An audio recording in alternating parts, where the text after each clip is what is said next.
Civil supply అమాలి కార్మికులు తెలంగాణ రాష్ట్ర వ్యాప్తంగా పెంచిన రేట్ల జీవోను తక్షణమే అమలు చేయాలని చెప్పనేసి కోరుతూ సమ్మె చేయడంలో భాగంగా ఈరోజు ఆర్మూర్ పట్టణంలోని వ్యవసాయ మార్కెట్ యార్డ్లో సివిల్ సప్లై కార్పొరేషన్ సంబంధించిన అమాలి కార్మికులు సమ్మె చేస్తూ ఉన్నారు.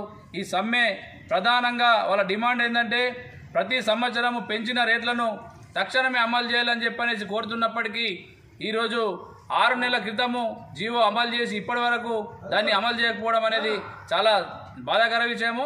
తక్షణమే పెంచిన ధరల జీవోను అమలు చేయాలని చెప్పని కోరుతూ ఈరోజు 3వ రోజుకు చేరుతున్న సందర్భంగా ఈరోజు వంట వార్పు కార్యక్రమము సివిల్ సప్లై అమాలి కార్మికులు చేసుకోవడం జరిగింది. ఇందులో భాగంగా ప్రధానంగా ఉన్నటువంటి వాళ్ళ సమస్య ఎలాంటి ఉద్యోగ భద్రత లేకపోవడం అనేది చాలా బాధాకర విషయము.